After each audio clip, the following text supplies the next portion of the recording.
Ladies and gentlemen, welcome to the Singularity podcast, only single player's official podcast for single player topics. I'm your host, J. Scott Brown, but of course, once again, I'm not alone. I'm joined by some other lovely single player lads. We got Alexis Tamari. Hey, how's it going? Hey, what's up? Ian Jones. Hey, everybody. And Josh Atkinson, once again. How you doing, brothers? I'm fine, but you just called Alexis a boy. She must be highly offended. What? Yeah, I believe the term lass would be appropriate. Dictionary slam down! Have I deeply offended you, Alexis? I'm so sorry. I didn't even notice that you said anything that had to do with... I thought you just said, like, something about lovely people. I don't know. I wasn't really paying attention. I will feel offended for you then. It's fine. Okay, sweet, do it. I am equally offended. I'm glad we're all in agreement. I'm glad I'm represented and I'm Human with defended. rage. Defended as I go through our podcast, topics, yeah. Alexis, can you just bump yourself up a little bit? Tiny sound. Nailed Sorry. it. And our topics we'll be going over today, we're going to cover Metal Gear Phantom Pain again, because we did have a nice little break now. We have some time to get some hours in, and I'm pretty anxious. Stop talking about it. What's Why that? do we always talk about... Well, I said we never Nobody stopped can. talking about the damn game. We didn't talk about it for like 2 weeks. What? We've talked about it like 3 weeks in a row. Oh, go listen to your own show. What are you I doing? know. And then we're going to be talking about remasters and kind of the place that it has right now in terms of, what is the kind of quote-unquote right remaster, and I guess the ethics behind doing it as well. And finally, we're discussing kind of a little bit to do with Destiny, the Taken King expansion coming up very soon, and I guess what we should expect from that and going into it, where that game is kind of at a year after launch now, because it's been they've been doing a lot of sort of like year one type advertising stuff, so there's a bit of a discussion there as well. But Metal Gear Solid, the Phantom Pain, it's actually been out now. We can finally start giving some substantial thoughts on it. Josh, you talked about it pretty extensively the first time we talked about it. Do you have some sort of alternative view that you kind of want to, I guess, challenge from last time? I've still been kind of like trudging through all the side ops and stuff. You probably know what the side ops now are and things because you've been playing Sure, it. yeah. But I still I don't know. I'm not sure about this one. I can see what they tried to do, but it's just missing something. It feels so disjointed. Like the story's just like all over the place. It doesn't feel like it's connected to the world that you're going into, and the missions are just weird. It's got that kind of, but then again, it's Japanese, so it kind of makes sense because it's weird. But then it just feels, I guess in the end, it just feels really empty in a game design kind of standard, and I don't know. That's just how I feel, really. It doesn't feel like Metal Gear. Like this is the thing. So this might be a little bit of can we spoil a bit of the game now since it's been out for a while? How much of a spoiler? Spoiler alert. Well, not that much, right? So basically, everybody knows there's a giant robot. He's doing it anyway. He's off the leash. I can't control him. He's gonna do it. You'll know. Well, the title. Well, to be fair, I did say spoiler alert, so everyone's warned. Yeah, right. Yeah, you warned. Right. So we You all have been know warned. the game is called Metal Gear Solid. Thus, there is a robot in the game.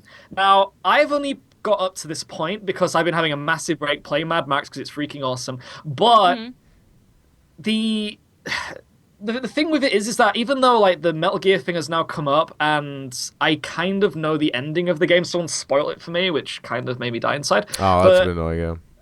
With the whole like whenever something happens in the story, your character is just so doesn't care. You know, Big Boss is just kind of, and it's a spoil. I'm not gonna say it. I don't want to say it because it's one of those things. It'll ruin it for everybody, and then they'll all cry. They'll take it out on me. Someone's gonna hate me for it.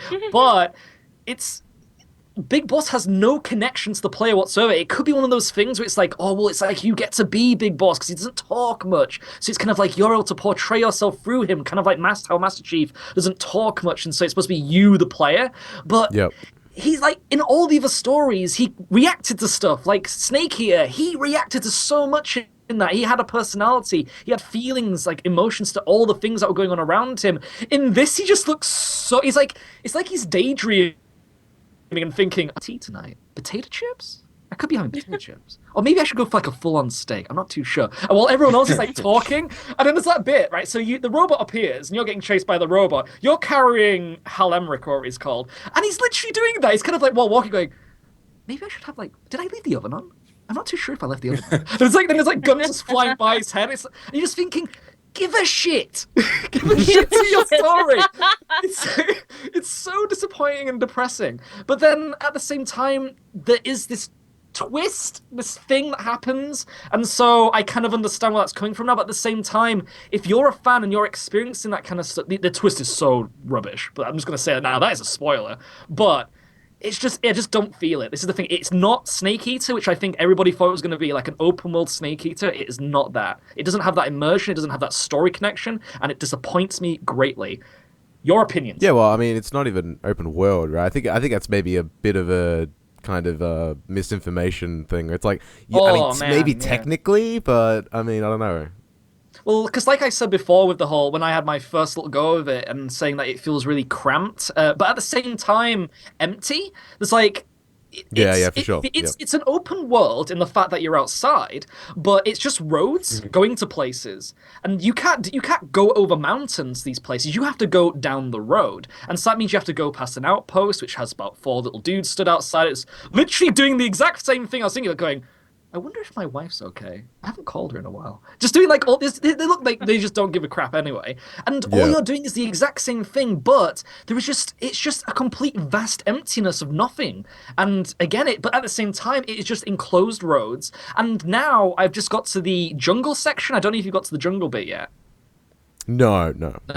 So there's another environment altogether to that as well. So there's a desert one, and now there's this jungle one. And the exact same thing has happened. It's just...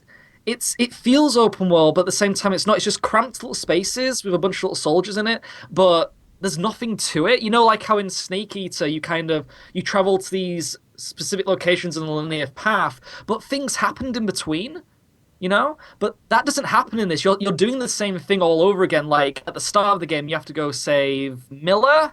That's his name, the guy who's got like no arm and stuff. And he goes, they played us like a goddamn fiddle in Ground Zeroes. Like when that happened, I was literally gonna go. But impressions with Josh. But then you have to go to that exact same town where you saved him like 5 times to do the exact same thing, to save some random prisoner who has no relevance to anything, and you're going to these same locations over and over again. And so it's kind of like this thing where it's like, can't I go somewhere different? This is getting really repetitive and boring. Yeah, it's the same thing. It's cramped, empty, and it's all those things put into one package, and it's not what I expected. It's not what I expected at all. I mean, I think that's perfectly valid. I mean, I do have a lot more positive things to say, but I feel like what you said in terms of critique is absolutely like, really on point. And I guess we'll talk about that first up because it just makes, I guess, the most amount of sense. In terms of like, that's where I'm kind of struggling with, because clearly you're a lot further along than me. I mean, I don't know where I kind of am. I don't want to give away too many details because it might spoil, but basically... It says I have like 10% overall completion, but I've played for like 25 hours or something. Oh, same. I feel like, same. Yeah, it's crazy. I feel like I should have a bit more there, but okay, whatever. But I feel like in terms of what, like the game, I mean, Kojima certainly has some sort of special style that he likes to do, and I feel like he nails it. I feel like what he tries to capture in terms of stealth and like creating this atmospheric, like action, almost Hollywood. I don't want to say cinematics. I feel like that's just a vague kind of general bullshit term within like another games industry type thing. But I feel like just in terms of his presentation, it's done so well, and maybe not perfect, but it's so unique and it's so reflective of his kind of creativity in his vision that I feel like you truly feel like you're embodying it to an extent. But what I kind of feel like to the game's detriment, as you said, you know, you start a mission, and then you get placed in an area. You trudge around the area, and you find a couple like sub bases that you're supposed to like kind of traverse, but also infiltrate on the way to the big area. But I mean, you just kind of do that over and over again. And also the kind of sub bases that you go through to get to the main base where the objective usually is, whether it's getting a weapon or infiltrating, getting some intel, getting a guy out, a scientist or whatever the fuck. The kind of side bases, there's nothing different there either. Like the enemies are exactly the same. The setup is usually the same. For me, the environment's been the same, so I'm happy to hear that the environment will change eventually. But in terms of like an actual gameplay perspective at that fundamental level, does that remain literally exactly the same? Because that's really disappointing. Because like literally, you'll be doing those exact same bases over and over and over again until it drops you into the tropical area, and then you will be doing that over. I mean, I've only done about 4 or 5 missions in the tropical area, which people say is where the game starts to slowly go downhill story-wise. But then again, the game has gone nowhere story-wise anyway, which has kind of let me down now, I guess. But it's again, it's just that repetitivity kind of thing. But at the same time, Yeah. what you're saying about the stealth, it is really good. What they've actually been able to do with that kind of feeling of immersion and how it's not like Splinter Cell. You know how with Splinter Cell it was always about if you're hiding in the shadow, then they won't see you, even though you can obviously see it in plain sight, like the green light and everything. But in this one, you have to do the whole thing with you could be crouching and stuff and sneaking around, but then they'll spot you a little bit, and you have to press the square button to do that action dive, and you have to crawl Yeah, slowly, yeah. and then press triangle to kind of like go deep and then into the ground and like hold your breath and do all those kind of things. So it's got that kind of feeling of that you're actually doing the stealth and it's not like just hiding in the shadow waiting for someone to go by and then grabbing them. Yeah. So it's got that cool thing to it, which is what keeps me going. That's the thing that's keeping me going, just being able to do that, but again, over and over and over again. Yeah, precisely. I mean, like Kojima finds a really nice balance there, and that's what keeps me coming back. But that's really disappointing to hear that, like, because I'm already getting a little bit burnt out. I'm like, is every mission just going to be this with maybe if I get lucky a little story cinematic on the end? Like, wow, oh, thank you. It's just like it's really strange, and it also does add to your point as well in terms of story. I mean, we talked about it pretty extensively last time, but this is my first, like, I guess, quote unquote, real Metal Gear game. The only other Metal Gear I've played is Rising Revengeance, which I know, I'm sorry, that's like, it's sacrilegious. Awesome It's an amazing game, but I'm not allowed to say it's a Metal Gear game. I'm sorry. And so this is my first, like, quote unquote, real Metal Gear game. I've actually followed the story quite nicely because I played Ground Zeroes and I did a bunch of research. And I'm actually surprised that I can follow it. But what's surprising me the most is that I have to spend almost half my game time sitting on a menu listening to these audio logs that are really great, and they show, like, especially for Ground Zeroes. Ground Zeroes had some amazing audio logs that showed so much depth with all these like really cool characters that you want to know about and learn about.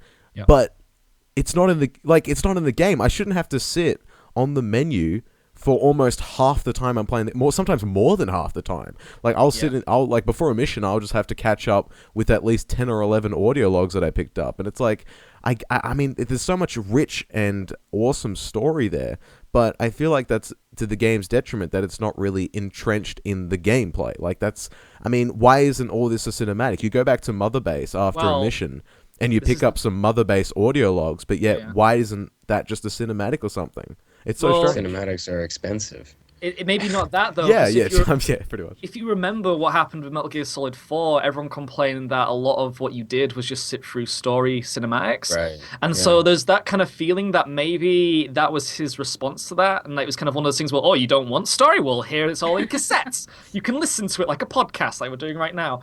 And so in that kind of sense, it's one of those things where when you go back to Mother Base after a mission, say you're actually doing one of the main story ones, it'll give you like a 2-minute cutscene where something really pointless happens, and then when it fades to black and goes back to you controlling, that cassette is what's happened in between that little transition of darkness. And so it's literally that. They have just gone and thought, well, people obviously don't want cutscenes, so we'll just put it in a cassette tape and make you listen to it instead. That's literally what they've done. I don't understand it. Cassettes are optional. Right. They are. They are. But it feels like, especially with Ground Zeroes, like you needed to listen. Like you wouldn't understand anything. I think it's less so with the Phantom Pain because they do at least a generally good job of introducing characters. Obviously, if you know the series, you don't really need much of introduction. But for me, it's like, I don't know who Ocelot is. Like you need to do some sort of exposition. So it's nice to have the audio logs. But then, for example, this isn't much of a spoiler because the intro to the game takes like an hour, and then you basically get on a ship, and then you end up at Mother Base. Essentially, on that ship, not at Mother Base, but you end up in the game's environment. Essentially, on that ship, it takes 2 seconds in terms of going from the cinematic A to cinematic B, but you go to your menu, there's like 20 audio logs that happen on that ship, conversations between Snake and Miller, like, not Miller, sorry, Ocelot, and I feel like and they're really good, like it's about how like Big Boss is evolving, he's getting used to all like, because he just came out of hospital and shit. Like that's really rich kind of lore. And I mean, excuse me for being a fucking lore nerd, but like I want that. And it's kind of disturbing that they're not. I mean, it's just strange to me that the best part of the game, in my opinion, is the audio logs. Like, it's really strange. It was kind of weird too that, like, because there's a bit in the audio logs, because I've been trying to catch up with them because I played most of the game and I was kind of like, I'll listen to it later. Then when I got onto the helicopter, I was like, okay, I might listen to some of these. I was like, oh crap, there's like 50 of them. Yeah. But then I listened to the boat ones, and there was the whole thing with, like, at the start of the game with that really unusual, like, hour-long intro, which feels so disconnected to the rest of the game. But you start off with Big Boss being really malnutrition, should I say? Sorry, and whatever. And but there's that thing where when he now again goes into this open world environment, he has actually been, bulked back up. He's back into his kind of like routine of knowing what to do. But you miss out on all of that training. You know how, like, in The Karate Kid, you see that montage of him learning how to actually be like a badass? You don't get that. All he's doing in that little bit when he's on the boat is him sat on a chair, been thrown a robotic arm, and then been like, go on then. Yeah, you go save the world. If you don't listen to the audio logs, it literally. Yeah. I wanted him. I wanted him, Ocelot, and Mr. Miyagi doing the crane on these little logs on the beach. With Ive the tiger in the background. No, it feels like literally, like, it feels like, I totally agree, because like, you get on the boat, you get handed the robotic arm, you get off the boat, like, and it feels like, in terms of that narrative structure of time, they don't clearly demonstrate that a lot of time has passed, and you get off the boat, you're in the desert. It feels like Big Boss still hasn't said a single word, but it's like, no, they had like 10 conversations on the boat. Like, it's like, if I was him, I'd have been like, I'm sorry, dude, but 20 minutes ago we were getting chased by a burning whale in the sky and a unicorn with a giant flaming zombie riding it. What is going on? And he's like, become the legend, he says, I think, when you start. It's like, what? Just stood there like, I'd be like falling off my horse and like all my gear just like flapping everywhere, and I was like, what am I doing? Yeah. It has no depth to what his like introduction is whatsoever. Yeah. Yeah, I mean, but to move on to like a few things I do like. I mean, again, it's my first Metal Gear experience. I feel like Kojima does have certainly, it kind of does upset me that, like, I mean, I guess I should be kind of happy because I have all this backlog I can get to now. But in terms of, like, I mean, he just has such a mind for, like, designing an adventure action that's, like, really compelling. And I feel like, I still do agree with you in terms of the repetitivity of the gameplay and the kind of disjointedness of the world. I feel like just playing it certainly does have, in terms of just, like, shooting and stealth, all that has a really nice factor to it that I kind of glom onto, because I feel like he has found something there in terms of the way the mechanics work. I feel like he has got something kind of special there. I don't know, what do you think about that? Something that I really, really appreciate and respected as well was that a lot of games that have stealth in them, say like Tenchu, Splinter Cell again, or a lot of the original Metal Gear Solid games, was that they were all very kind of skill rated. So like if you had to do a section of the game, it would give you like an A, B, or C. And the story does do that, but at the same time, you've got 102 side ops, I think it is, which is little side missions you can do. It lets you do whatever you like during those, which is really cool. So you don't have that thing in the back of your mind thinking, oh, well, I have to play it this certain way, or I won't get all the best stuff. You can actually go in guns blazing if you want to. You can go stealth. You could cock up halfway through a mission and go to a completely different playstyle to save yourself. And a lot of games punish you for that, but Metal Gear Solid Phantom Pain doesn't actually do that. It lets you play the way you want, which is something that you don't see a lot in these types of games. And I fully respect that Kojima was able to put that into a part of the game, at least. I don't know, do you think that as well? Yeah, no, certainly. I mean, like, it's that finding that balance, right? I feel like he has to an extent. I mean, obviously the ideal way to play is stealth, because if you get caught, especially in like a main sort of base, and you fucked up, I mean, you're gonna have trouble. But of course, if you're capable, I mean, you certainly can kill everyone and get out, and then just get on D-Horse and then just chill out.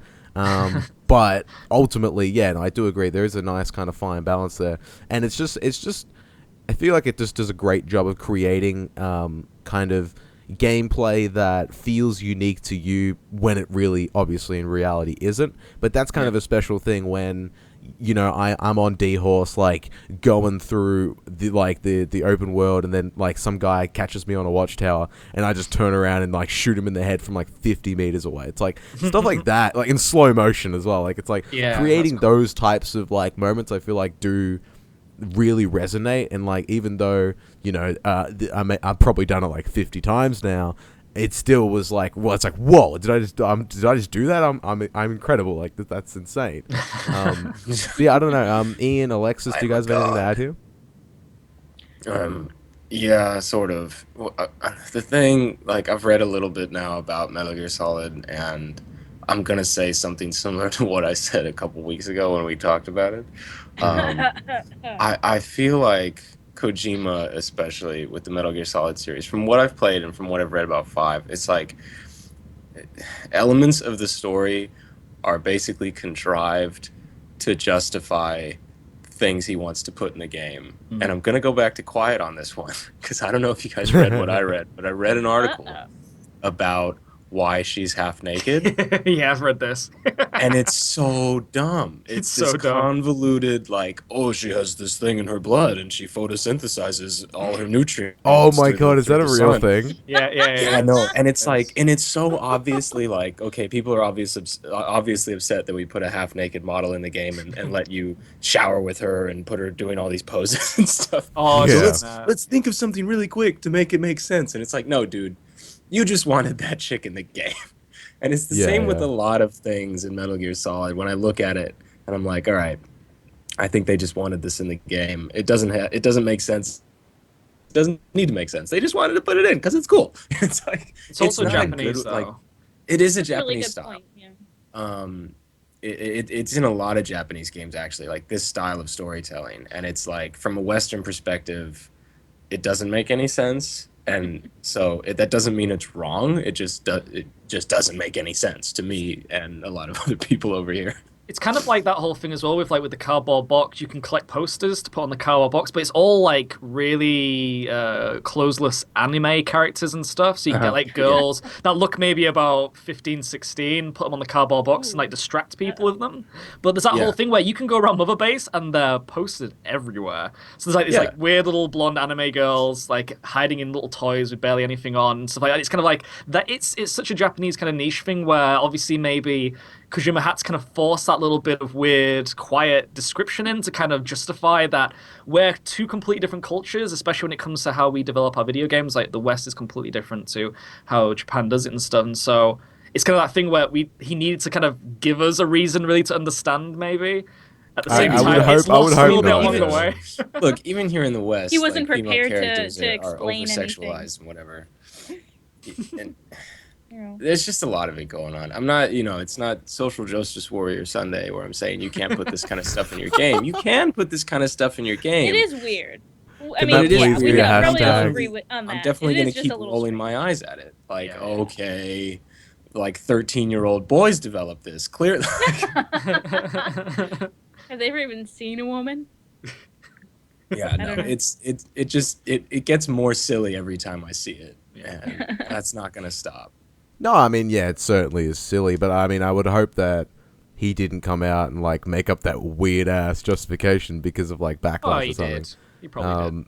That'd be disappointing because I mean, He like, probably like made it for Japan, and then they're like, Yeah, "Oh, what about yeah. the United States?" Well, the thing is, though, like, if you've ever followed his Twitter account and stuff, he does post things like that. He is that kind of Japanese nerd. That is part of his who he is and things. And so that is part of his games as well. And so there is that thing where it's just like a type of person who's grown up in that kind of place, and we're not gonna fully understand it because obviously where we've been brought up, we don't fully see stuff like that the way they do, and so there's that kind of little bit of adapting, I guess you could say, to their kind of likes and interests. At the same time, they really cater to us because it is very Americanized, and it is about Americans trying to save the world and stuff, and having all this like philosophy and nuclear and all all these wars and stuff. And so they do a lot to Kiefer us. Sutherland, like. Yeah, which is so weird because like he doesn't even talk. He only talks in the cassettes, which is the really weird thing. He only does like one or two bizarre. words in the cutscenes. Yeah. Well, that's the thing. It's part. he can't talk about it unless you spoil it. And so it's one of those things where there's a reason why he doesn't in the cutscenes, but then again, why does he talk so much in a cassette tape at the same time? It's quite two-sided with the confusion a little bit. Yeah. You'll see if you play it and then complete it, you'll be kind of like, I will probably pick it up at some point. Yeah. Yeah, I mean, But- I feel like it's interesting just in terms of because I've been talking with other friends playing this game as well, and it's just like I think certainly perhaps if you are a diehard Metal Gear fan, this was actually just the game for you, because I don't know, I definitely feel perhaps. I don't know. Maybe I'm just more objective because I don't have that connection with the series. That could be it as well. But it certainly has felt like, especially with reviewers as well, it's just the level of, I guess, hype for Phantom Pain was really through the roof. And I don't know. I certainly am enjoying it, but you know, it hasn't been like a Witcher experience to me when I sat down and I played it for maybe like 50 hours straight. Jeez. Look, Alexis, play The Witcher, and you'll understand. Stop Talk with The about The Witcher Witcher. 3 again. Can I just put it out there that The Witcher 3 is freaking amazing? Hey, have you guys heard of this game called The Please. Witcher 3? Have we talked I about heard how it's pretty great good. The Witcher 3 is yet? 'Cause we could talk about that. I feel like we're oh, what are they called? The fucking Christ people that knock on your door. Jehovah's Witnesses. Oh, Have I told you about Witcher today? Have you let The Witcher you 3 heard into about your our Lord and life Savior Witcher? and experienced its healing power? Yeah. Nailed it. All right, let's move on to our next topic. Let's have a discussion about remasters, because I feel like it's probably one of the most I don't know. It seems to be a pretty polarized issue when we're talking about what's okay and what's not okay. There seems to be a very murky line of, you know, like especially talking recent examples, and I'm going to bring this up in my argument when I get to it, like Tomb Raider coming out with its definitive edition for next-gen consoles, I think almost just over a year, or even less than, when it actually came out. And it's like what's okay? What is a right remaster? And more to the point, what do you want to see remastered? I guess. Ooh, can I start this? Can I start? Go this? for it. Oh my God. Right. Last week, I bought Gears of War Ultimate. It is freaking awesome. Now, Excellent. originally, things like how Uncharted's coming out of its remaster, we've got things like Darksiders 2 coming out as well. And there's things in the past as well, like Tomb Raider Definitive, as you mentioned. These games are literally just 1080p upres. Like The Last of Us as well. It was literally just a 1080p upres, and then they put it on a Blu-ray disc, sold it off. But And 60 FPS, whatever they And do. 60, oh yeah, yeah. exactly. Yeah. But with Gears of War Ultimate, they have redone every single bit. So that means the cutscenes completely redone, the graphics engine completely redone, the gameplay pretty much the same, but it feels like a next gen game. The visuals are there, the cinematography, everything like that in the Audio, cutscenes, the story, yeah. the audio as well. Everything is just so fantastic. It just has that kind of thing that you would expect when they say a remaster. You think that. Yeah. Yeah, you think that they're going to, you know, if you buy something like that, you think, oh, well, it's going to be prettier, it's going to have this, like, look that kind of justifies that I'm buying this new console at this price, and it's going to, you know, have that kind of technology kind of take advantage of the engine and things. And that is what they did. They actually remade Gears of War 1, which was just shocking. It's a time thing. It's like, when you look at The Last of Us and the Tomb Raider games, it's like, only a year has gone by. These games are still pretty. They're not going to redesign all the assets. They're going to up the res and make it 60 FPS, and they probably shouldn't have done a re-release. They're just cash grabbing. Gears of War, 10 years have gone by, whatever it is, 8, 9, and yeah, that's enough time. If you just up the res on that game, people are going to be pissed because it's going to look like shit. You need to redo it. It's like the first Halo game and the second Halo game, 10 years between those, right? Those remasters, a decade. And they redid all the assets, they redid the cutscenes, they did the same kind of thing. And that makes a lot of sense. Yeah, and it's smooth and it looks way better. That's a remaster. You got to let that time go by, I think. Right. Yeah, I mean it's really kind of weird as well that it seems like only Microsoft are kind of pushing that kind of like remaster thing as well. Oh, 'cause, remastering, yeah. Yeah, like Halo 2 got Do completely. you think that it's because they have the money to do it? Like no one else has the money to kind of or maybe do they just things like that? opened their eyes and realized, oh, maybe we we should can make actually money. fixed it. You know, maybe we should actually make a point that this is what a remaster is, instead of it just being we just reshoveling it out to you. So I mean, there is that thing as well where like a lot of people got confused with the whole, because it's remastered and we have to redo it, or you can't have like split screen and stuff like that. So like, was it Halo 2? You couldn't have split screen. You could only have online co-op because the graphics engine was just too much to have two screens at once or something. I think that was because it's funny because I was actually playing co-op, and if you play on co-op, it does that really annoying thing where it does the split screen. It has black bars on the left and the right side because obviously it's a 4:3 aspect ratio. Yeah, so they're having to turn down the visual a little bit, and it also looks a little bit like Gears of War on the Xbox 360. So they've tried to give you that though. They're like, well, if you want the split screen, you can have it, but it's not going to look very good. So it kind of has that justification of, if you do want a remaster, there are some things we also have to give up in terms of that too. Right. Yeah. You know? Yeah. So, I mean, that's one thing I noticed to it as well. It's still really good. It's fantastic. I was so blown away when I played it. I've heard nothing but good things about the Gears of War 1. It's a true like remaster experience, which is great. I mean, I wanted, like, when I was a kid, before they started doing the remasters, I was thinking about N64 games, like, hey, they should really remake these because they're kind of clunky and ugly, and they could just use some sprucing up. And you know, it's good to see that they're doing it. But like the worst remaster in recent memory was probably like the prototype games. You know?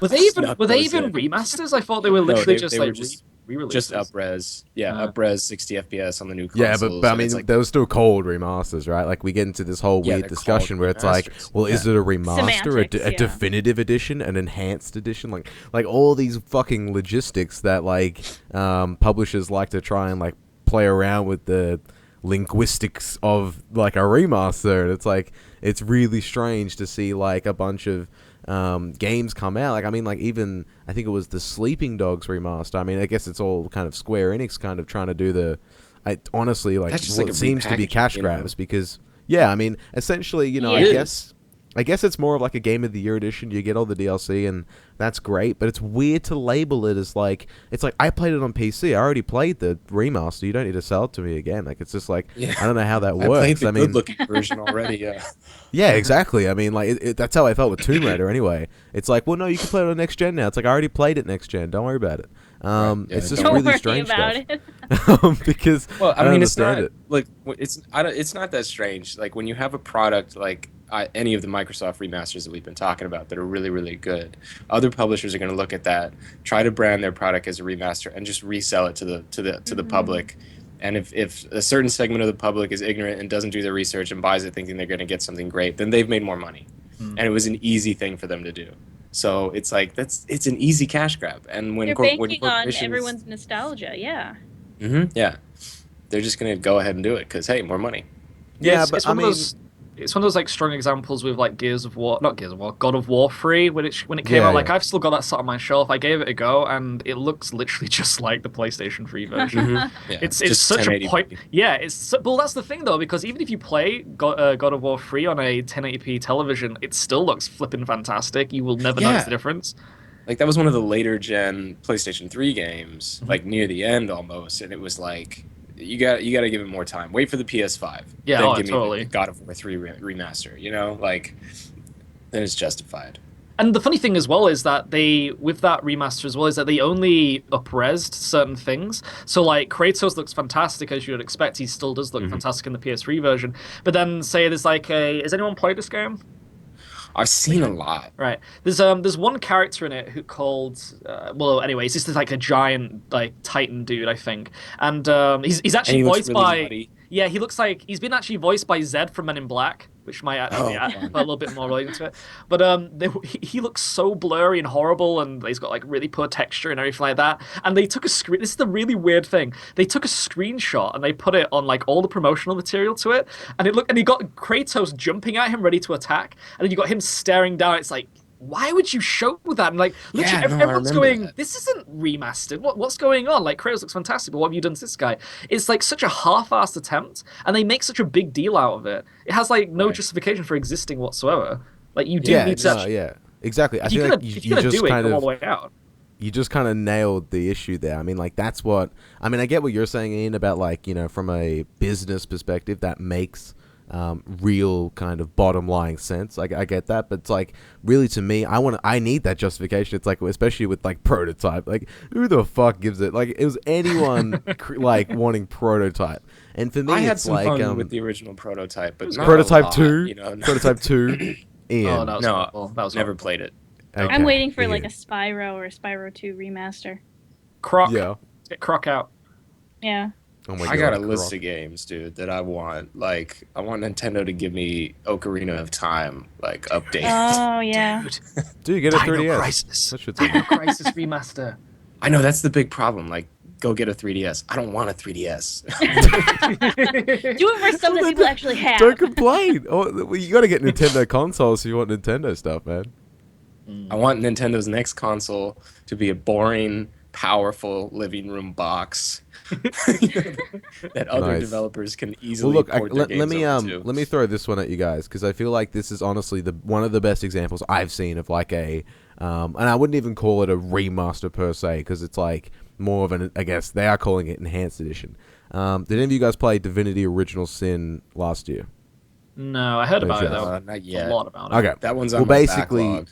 yeah, no, I mean, definitely get to it when you can because it's a really great co-op experience. And basically, from their Kickstarter, they just have like leftover money, and they're like, "All right, look, we missed out on a bunch of stuff in the base game. We didn't have split screen. We didn't have console support, and we didn't have like a really good ending or voice acting or any of that stuff. So they're like, fuck it, we're gonna add all of that in this new edition we're gonna make. It's gonna have voice acting. We're gonna release it on next gen console. It's gonna be great." And everyone was kind of like everyone that played it, including me, was like kind of had that cringe moment where it's like, but I don't want to buy it again, dude. And they're like, oh, wait, you have it on PC? Don't worry about it. You get it for free. Straight up on launch, you get it straight away for free. You have to restart Good your guy progress. developers. Exactly. You have to restart your progress, obviously, but you get it for free because you bought the game. Essentially, they're kind of recapturing that audience again by updating it and giving you that chance of playing it again, while simultaneously giving everyone another chance that hadn't played it like you guys, and also console audience, the PS4 and Xbox One crowd.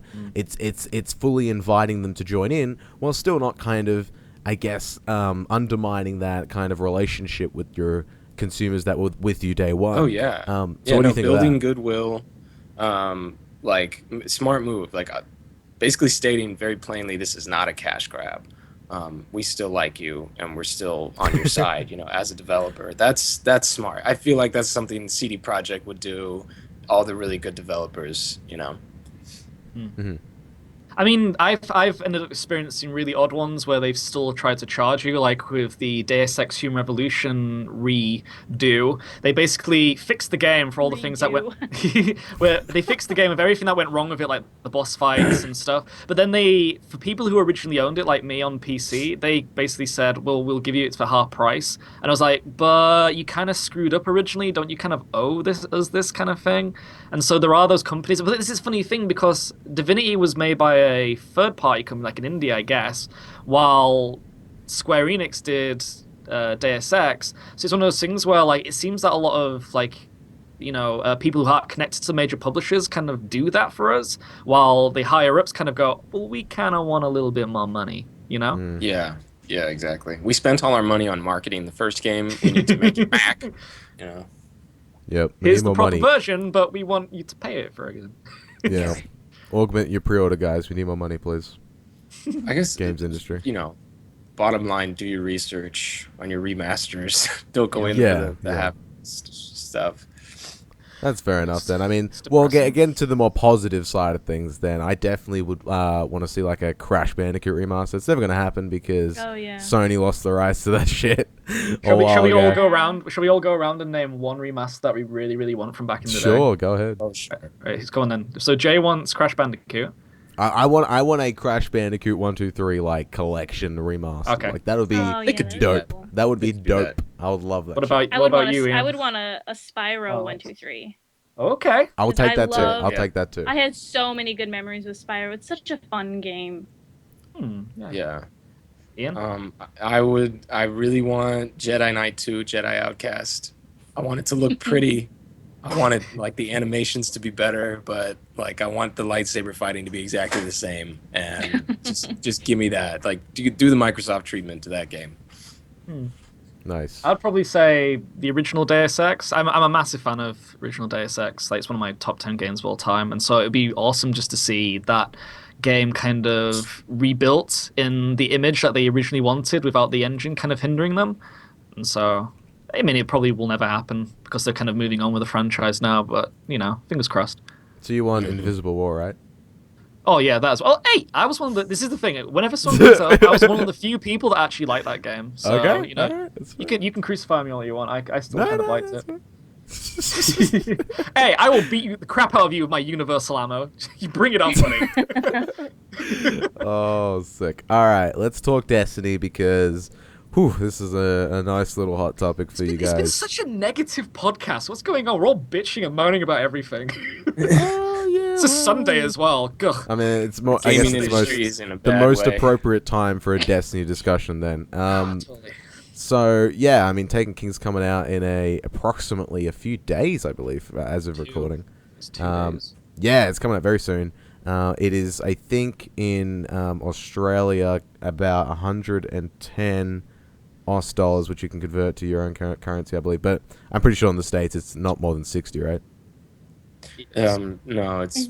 I think it's gonna be $60, but yeah, that's really expensive. Over. The only Oh way that yeah, you can find out don't is worry to about it. pre-order. Nah, it's crazy. It's fucking insane. But that's fine. For an expansion as well. But that's cool.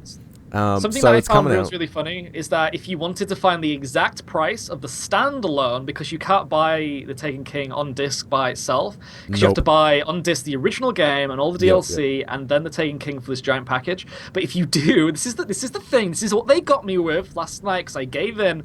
Is that if you want to pre-order the standalone edition on the PlayStation Network, you must buy both DLCs, and then Why? they wait. This is the bit. Then they will show you the price. That is the only way. Yeah, it's not to even on buy the store yet. DLCs. Yeah.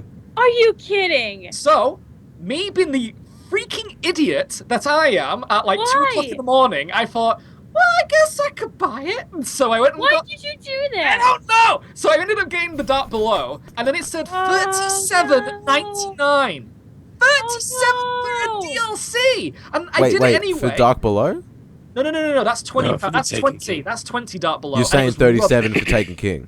Yeah, it is literally. Oh, yeah. It's a PlayStation free exclusive price of a game.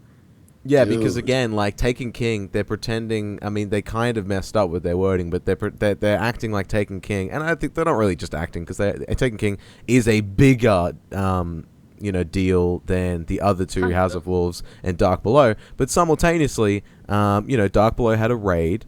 House of Wolves had other activities. Taken King, I mean, they basically Bungie, the way they're launching this is that they put out a 17 gig update. Which is last it's week, not as good. It's not as Yeah, good as cutscenes. they made it out to be. Oh, well, I mean, of course they didn't, but that's the whole kind of Bungie method with Destiny's kind of pretend it's something else and then hope that people don't notice. Yeah. But I mean, yeah, they released the big update, the 17 gig update. They've changed how the game functions in terms of leveling because they got rid of the light system, thankfully. which is really good. Yeah. It's Yeah, really yeah, good. and so you actually level up properly now. And I guess that the discussion point here for Taken King is more to do with we could ignore all the other kind of weird stuff about it, the fact you have to pay to get multiplayer modes. We'll just ignore that. And the fact there's only one raid. Okay, we'll just ignore that. Why? But I guess in terms of, as you said, Ian, the single player cutscene aspects of it, like, what do they need to do if you guys have played the base game Destiny? What do they need to do to actually? Because that was the big critique of that. It's like it doesn't feel like a game in terms of delivering story because it just kind of bounces around to these weird horde mode instances. So what do they need to do with the Taken King to make that more of a story that you can connect with, you think? Well, originally, because I fully maxed out my character, I did everything like that. I've played from release until now. I've done everything I wanted to do with it. But then I decided, well, I'll make a new character and see what the whole Nolan bot thing was about. Or Norbert, I like to call it. But Skiggle. But I thought to myself with this massive 17 gig update, which is obviously just the Taken King, by the way, because I checked the sizes when I did my pre-order download. It was like maybe about 7 megs. That is it is an unlock key. That is what they've given us. Is Oh, an yeah, unlock yeah. key. But I went through thinking, oh well, they they must have redone some of the story, put some of the cutscenes back in that they didn't have there originally, which were in preview versions, but then they out. Things like the Awoken, there's like an Awoken prince in it that kind of shows up sometimes and threatens you. You can tell he has some kind of connection to you as a character through the base game, but it never happens because obviously they had cut that stuff out. But then I ended up playing through it. They've obviously re-recorded all of the Ghost voice with Norbert, but at the same time, that's all they've done. So that's all they did with the story is just re-record that. And so I was kind of disappointed because at the same time with the DLC, he doesn't speak throughout the entirety of the DLC because Peter Dinklage wasn't, I guess, hired to do any of the Ghost voice acting for the DLC. So I was there thinking, oh, this is going to be really cool. That must mean they've added little bits more to the story. They must have added, like, redone some stuff for the DLC by having actual new voice acting in it because they said that Peter Dinklage wasn't available to do more stuff. That's why they got Nolan North. But they didn't. So that means that he's still quiet throughout all the DLC. He did nothing. He did no extra work there. Well, obviously they didn't make him do extra work. It's not like he was lazy or something, but it feels less exciting. So what you're saying is that even I know Peter Dinklage wasn't in the DLC, but did they not go back and add Nolan to it? That's what they made out. They said we went back, we've done everything, we've redone it all the things that Peter Dinklage wasn't there to do, and he's not. Nolan North has no voice acting in House of Wolves or The Dark Below at all. Nice. Whatsoever. Which is really depressing. And what they've done with the questing system, because they made out this whole thing that all these NPCs, which I think will be during the Taken King, where they'll all give you different things to do, but instead of just being given a quest, they have literally just gone and wrote a paragraph of description to each character that you walk up to. They don't say anything new. They literally just give you a text bulb, and that's it. And then you go do your mission now. So I was sat there kind of like, so you just drew a flag to like designate what kind of faction I'm going against, and then a little description of them. Like, listen, Josh. I mean, they've taken the step from writing it outside the game on a website and putting it in the game. So give them some credit. I mean, you got it's not really there though. It's called learning, all right, Josh. You mean the grimoire? Let's be fair. Josh is never happy with anything that they do to any game. No, I'm just saying. I have standard, but it's one of those things where it's like, these three characters that give you the quests that I'm talking about, they maybe have about 5 lines of dialogue in the entire thing. Yeah. They couldn't bring these by some really famous voice actors as well. But like, I think the messenger is like Chloe from Uncharted or something. It's like, why did you get this voice actor for like? She literally, you walk up and she's just like, "Yeah, how you doing?" But they got rid of her. Selling more copies of the game. She's not in the game anymore. They took her out. Really? Why? Yeah, she's not even in it. So not only have they done less work, but they've actually taken out specific characters that had really good voice actors that actually put that work in there, and they're not there anymore. That's incredible. I mean, what Bungie just continued to, I think, astound me with what seems to be, I guess you could interpret as like sometimes a little bit of sinister, questionable behavior, but it's also just a little bit like sprinkled with incompetence. Like, I mean, the idea that like it is they really go weird. from linking you to a blog from the game to give you story, and now they're like, no, don't worry, we'll just give you a big bubble in game like we do in any I hesitate to call Destiny an MMO, but in any other MMO like we do there. It's like and yeah, I guess it's another topic, but it's fine. We can call it that. It's fine. But I feel like with Taken King, their core selling point, and you can go to any of the marketing to prove this. It's like, we got cinematics now. It's all good, guys. Trust me. And it's like, I mean, how's that really gonna help? Do you guys really think cinematics were the thing that was holding that game back? I don't know. Well, I love how you made him sound like a shady back alley dealings kind of person. Destiny has that vibe, man. Like that shady, like, hey kids, you want to buy some Destiny? Hey kids, you want a DLC? Yeah. What's that Destiny you like? The way they marketed Destiny like back when, because I was really excited. I was actually at one point disappointed that Destiny wasn't coming to PC. No longer, but I was at one point upset about that because I was like, this is Bungie's next big thing. And being the Halo fan that I am, being the single player Halo fan that I am, I was like, okay, we're gonna get more of that galaxy-spanning, orchestral accompanied epicness that was Halo in the single-player arena, and none of that happened. They didn't deliver. It was the repetitive quests and the minimal dialogue and all that stuff. So the Taken King, the way they've been marketing that, again, is like, we're going to give you that Halo experience. Oh, and God. Who can they trick now, twice? Fool me once. Can they trick us Fool me twice? once. Yeah, exactly. There you That's go. the big, yeah. I tend to agree. I mean, I was definitely late to the Destiny party. I only got a PS4 around March this year, so I had buddies that had been playing it since launch, and like they were in it, right? And I mean, I kind of got it, and I played with them, and it was great.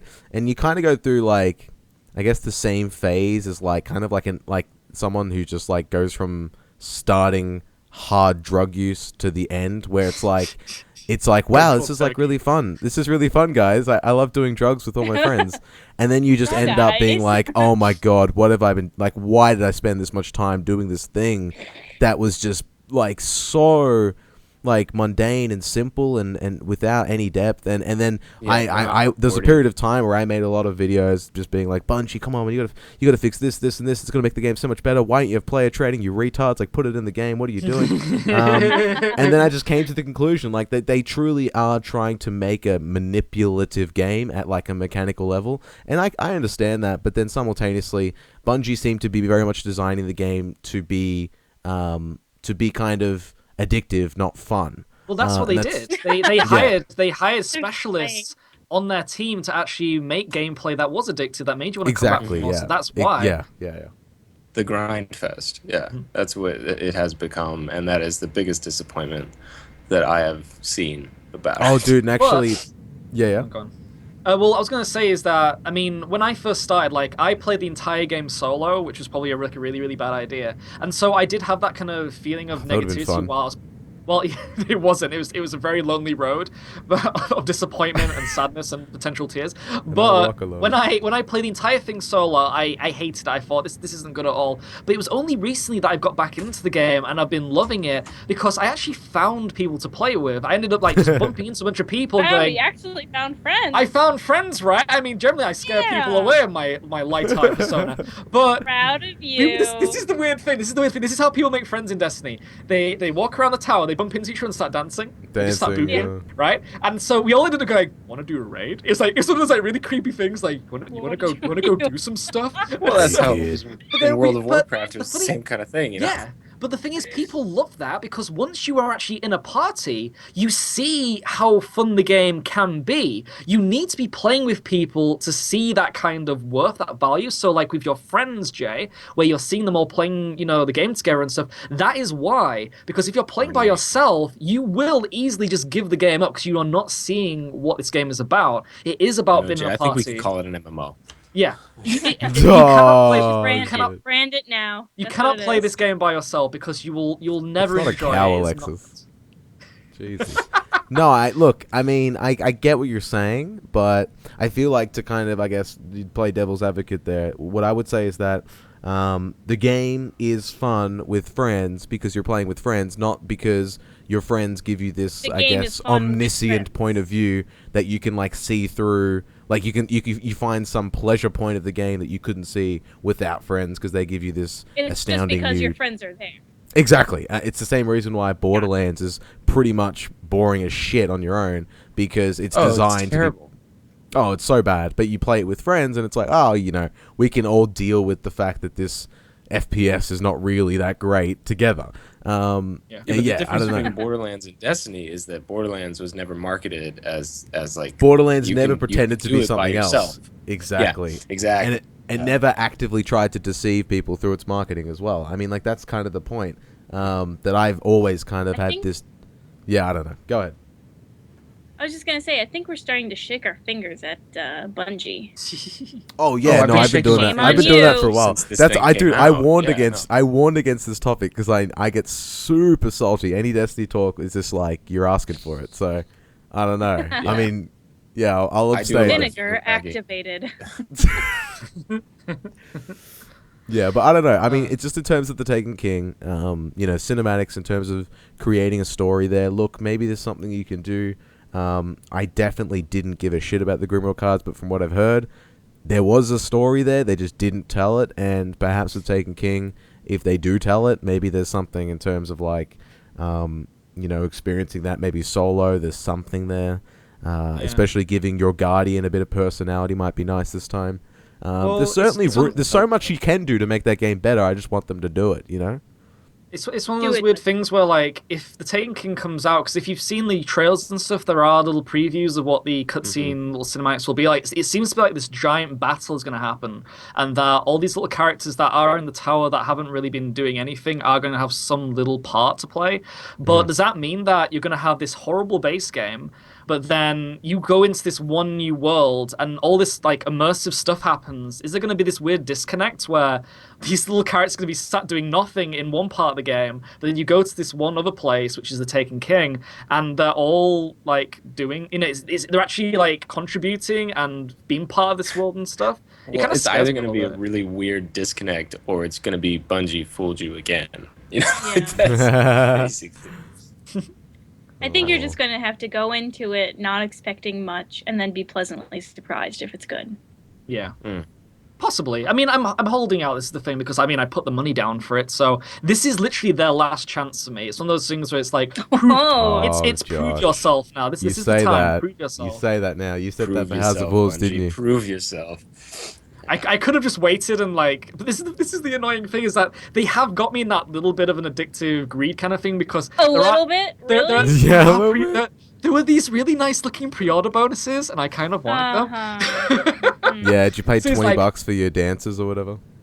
Don't let Josh hold your money. Yeah, literally just don't give me any money, because I'll give him money. I'm not as bad as people with Hearthstone though, because I've seen people shove like $5,000 into Hearthstone. I can't talk. You're not as bad as people with League of Legends either. Like that is. Oh god, and we rounded out with League of Legends. No, it's like buying a boat, dude. That's a commitment. It's like buying a boat. I'm sure there isn't even like $5,000 worth of cards in that game anyway. So what are people doing? Yeah. Weirdos. I don't know. Just throwing money in the screen, hoping they'll win. I'm judging everybody right now. That's fair enough. I did spend my Taken King fund on pre-ordering 60 packs for the newest Hearthstone expansion. That's fair enough. I feel that. But there you go. I mean, does that do us there for the Destiny chat? Yeah, I think that. Are we all salted out? Yeah. Awesome. Fingers crossed that Bungie rises again. We're so salty we're the goddamn ocean. Who's having a shower right now? What is happening? Yeah. Someone's in the kitchen. There we go. Having a shower, and can I join them? Ladies and gentlemen, that is the Singularity podcast for today. Thank you very much for listening. But before we go, we need to do some shameless, sexy, awesome little plugging, of course. And we'll start with Josh, buddy. What you got coming up on your own back channels and back alleys? Where can people follow you? Nothing really on my own channel, but I will be bringing up a Tearaway Unfolded first look, I guess you could say, on our main Only SP Single channel. player spotlight. So that's going to be really, really cool, because I'm looking forward to it, because it is actually this is the thing, it's a remaster of the Vita title, and from what I've seen, it's supposed to be really, really good. Like, they've redone the gameplay, everything like that, so I'm excited to try that out and show all of you that gameplay. It will also have my charming commentary on it as well, so stay tuned. Ooh. Whoa.